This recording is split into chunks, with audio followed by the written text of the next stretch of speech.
آپ مسجد میں بیٹھے تھے تو آپ نے فرمایا اس دروازے سے ایک جنتی آنے والا ہے۔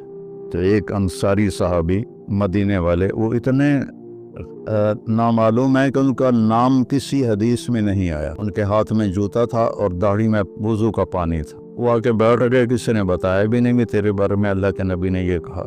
اگلے دن آپ اسی مجلس میں تھے تو آپ نے فرمایا اس دروازے سے ایک جنتی آ رہا ہے۔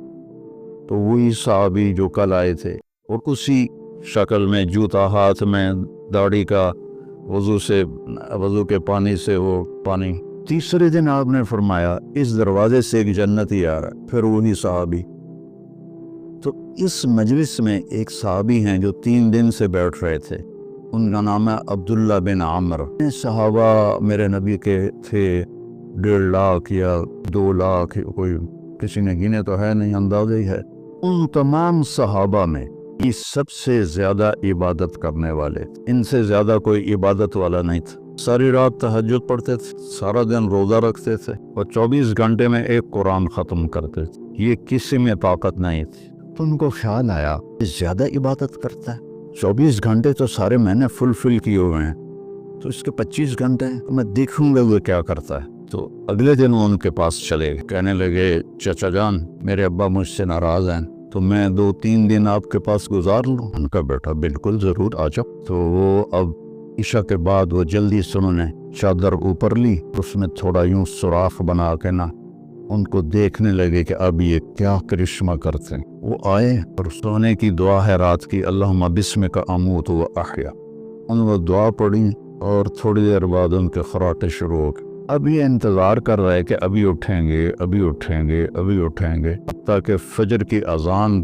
ہوئی، اور یہ انتظار اور وہ اذان پہ اٹھے تو یہ حیران پریشان ہو گئے کہ یہ چاچے نے تو 2 نفل تہجد بھی نہیں پڑھے، تو جنت کی بشارت کہاں سے مل گئی؟ اب اللہ کے نبی کی بات بھی غلط نہیں ہو سکتی، اور آگے چاچا جی کا بھی عمل کوئی نظر نہیں آ رہا، ساری رات سوتا پہ۔ تو ان کا اچھا ایک رات اور دیکھوں گا۔ اگلی رات عشاء کے بعد انہوں نے وہی کام کیا، چادر اوپر لی اور ایسے کر کے، بیچارے کتنے تھکے ہوں گے، یوں کر کے دیکھ رہے، وائے اللہم بسمک اموت و احیا، اور او گئے۔ ساری رات سونے میں گزارت، فجر کی نماز، اذان پہ اٹھے۔ اب ان کی حیرت اور بڑھ گئی کہ اس زمانے میں تو منافق تہجد نہیں چھوڑتے تھے، تو ان کو تو جنت کی بشارت ملی پڑی ہے، یہ تہجد بھی نہیں پڑی اور جنت کی بشارت۔ اچھا ایک رات اور دیکھوں گا۔ تیسری رات وہی تماشا انہوں نے کیا، انہوں نے بھی وہی تماشا کیا، انہوں نے اپنے سونے میں رات گزاری، یہ ان کو چیک کرنے میں لگے رہے۔ اذان پر وہ اٹھے تو یہ بول پڑے، کہنے کہ چاچا اچھی بات یہ ہے میری کوئی اپنے ابا سے لڑائی نہیں تھی، میں نے 3 دن تیرے بارے میں مسلسل سنا کہ ایک جنتی آ رہا ہے، ایک جنتی آ رہا ہے، ایک جنتی آ رہا۔ اللہ کے نبی نے تیرے بارے میں فرمایا، میں دیکھنے آیا تھا آپ کیا کرتے ہیں، تو آپ تو ساری رات سوتے رہتے ہیں، تو یہ کیا چکر ہے؟ اللہ کے نبی تو بات بھی غلط نہیں ہو سکتی، وہ تیرے پاس پلے بھی کچھ نہیں ہے۔ اس کو وہ سمجھ رہے تھے کہ کچھ بندگی عبادت، کہنے لگے بتیجے یہی ہے جو تم نے دیکھا ہے اور میرے پاس کچھ بھی نہیں ہے۔ تو وہ نہ بوجھل قدموں سے واپس، چونکہ وہ 2 چیزوں کو آپس میں جوڑ بٹھانا ان کو نظر نہیں آ رہا کہ ادھر جنت کی بشارت ہے، ادھر ساری رات کا سونا ہے، تو یہ ساری رات سو کے یہ کیسے جنت کیسے مل؟ جب وہ دروازے تک پہنچے نا تو کہنے لگے بھتیجے ادھر آؤ تو میں اندر کی بات بتاؤں۔ تو انہوں نے کہا یہ بتائیں۔